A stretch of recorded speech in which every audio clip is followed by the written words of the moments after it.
Hello, BookTube, and welcome back to our read-along for 2024 of Hilary Mantel's Bring Up the Bodies, the second book in her series of novels starring Henry VIII's Chancellor and all-around leg-breaker Thomas Cromwell. This was her follow-up to her universally acclaimed novel Wolf Hall, which in 2024, for some odd reason, I did not start reading along. I started with the second book of the series just because I happened to find Zach at the Brattle happened to give me a lovely copy of it. That made all the difference, I guess. This is a beautiful UK hardcover. Really sturdy stuff. The paper's like cardboard. The pages are like cardboard. Delicious. This will last. This will suffer any amount of abuse that I can give it. And for this part of we're reading this part by part. This book doesn't really have chapters.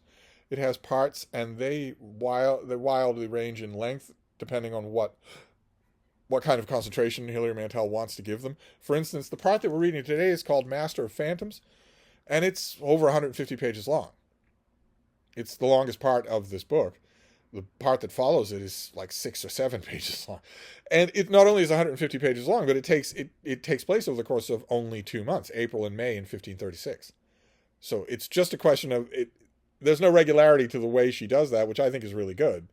It's just a question of where she wants to put emphasis. She's not going to break up something that has an organic drama just for the sake of a chapter. And boy, oh boy, does this section have an organic drama, because this is not only the heart of this novel, this novel is about the downfall of Anne Boleyn, Henry VIII's second wife.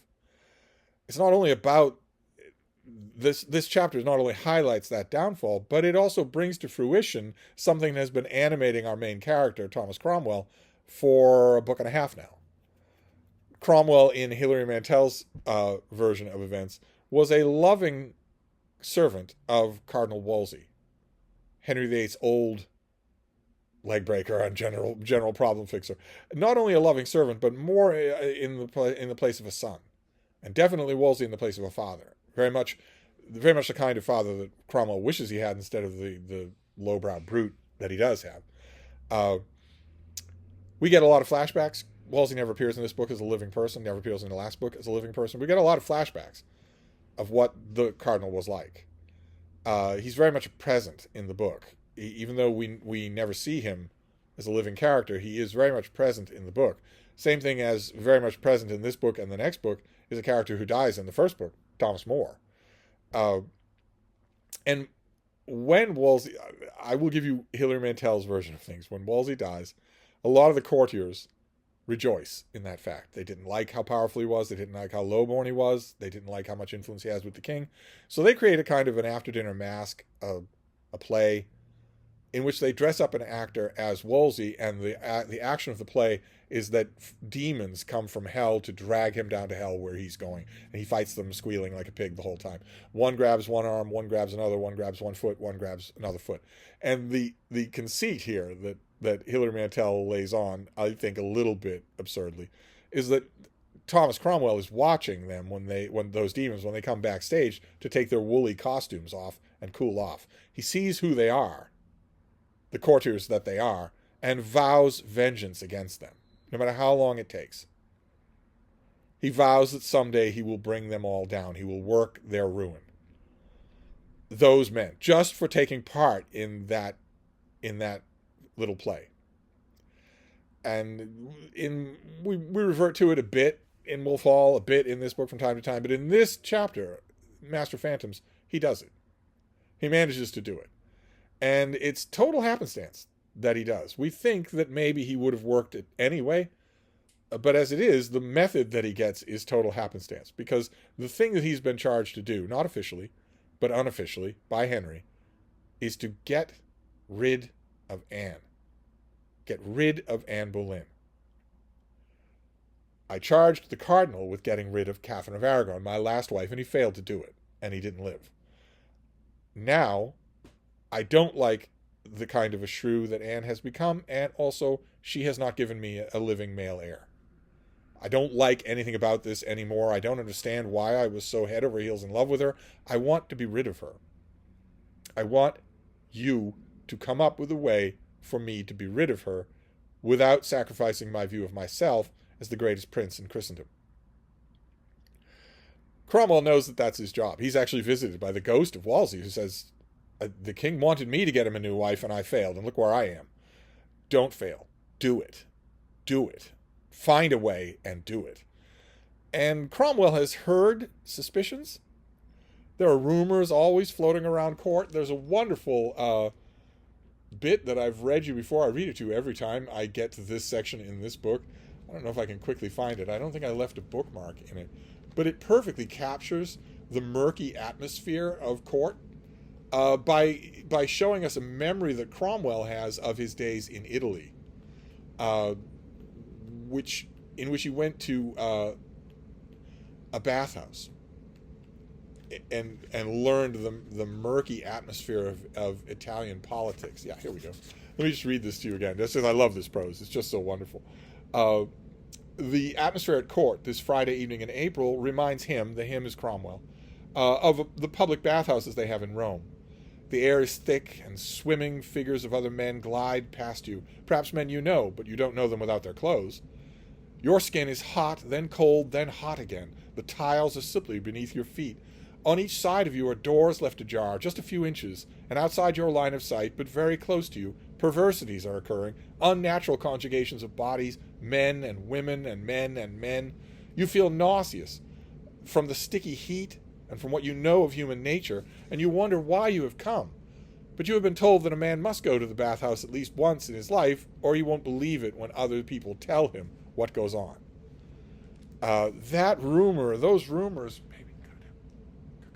Those rumors are thick around court. Cromwell is thinking that if I tease at these things and maybe offer money in the right hands or a little discreet threat in the right hands, I will get what I need to force Anne out from court, maybe to a convent or something like that.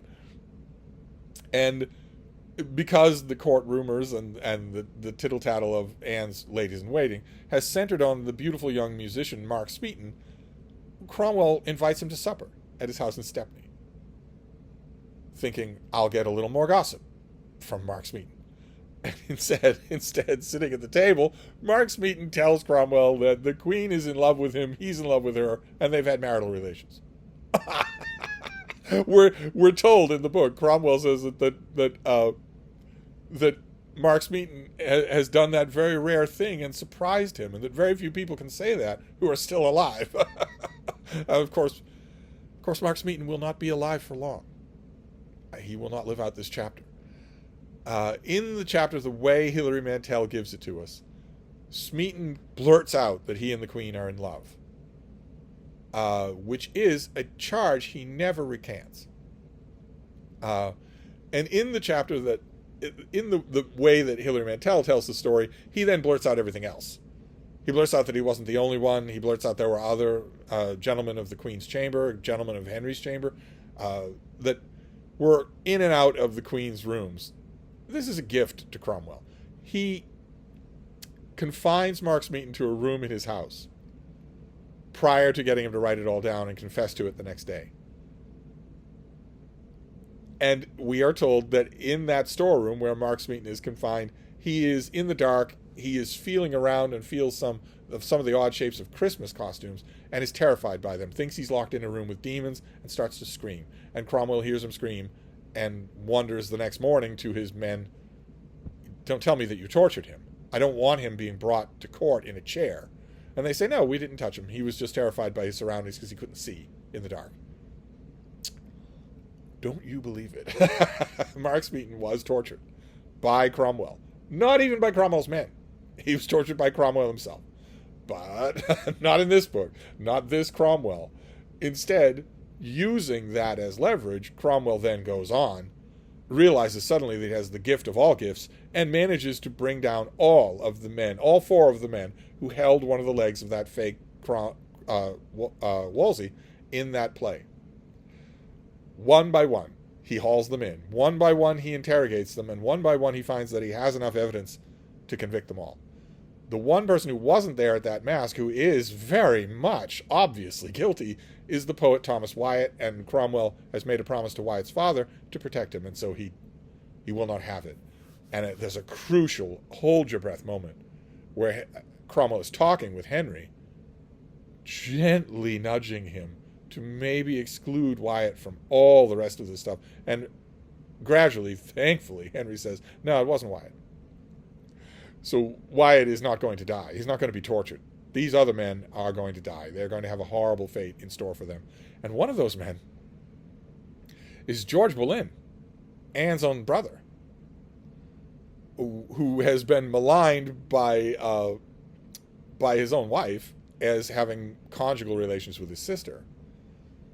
And all the others have been maligned as well, as then being in and out of Anne's rooms, that she has multiply cuckolded Henry on many occasions. Now, as I've covered before on this channel, and as Hilary Mantel must have known, this case is false. The dates don't line up. Henry knew it himself. The dates don't line up. The men were provably not anywhere near Anne on a lot of these dates. Enough, even one discrepancy would be enough to throw the case out, but there were many discrepancies. It didn't happen. It just didn't happen. The one exchange of dialogue that we actually have on good authority of Anne, between Anne and Mark Smeaton, is her telling him, I consider you less than human. Basically, you're not a gentleman. So I'm, of course, not going to deal with you the way I do with others. There's no chance she would have slept with him. If she's saying that about, witty remarks in a sitting room, this didn't happen. But Cromwell needs to make it happen. And he uses brutal means to do it. This has been common knowledge for 500 years. But at this point in the book, more than anything else, more than anywhere else in the book, anywhere else in all three books, this is where Hilary Mantel's view of Cromwell as a forward, enlightened thinking man clashes against the brick wall of fact. There is no possibility that those men, Norris and Brereton and whatnot, Weston, there's no way that they confessed without being roughed up. They might have been racked, but there's no way that they did. And Mark Smeaton was a commoner, a hireling. There was nothing to stop Cromwell from torturing him. And there was nothing mental either. This is one of the choices that Hilary Mantel makes by giving her characters such modern identities, even in the clothing and the words and the trappings of Henry's time. One of the drawbacks is that she can't make them see people according to rank the way people in this time would have.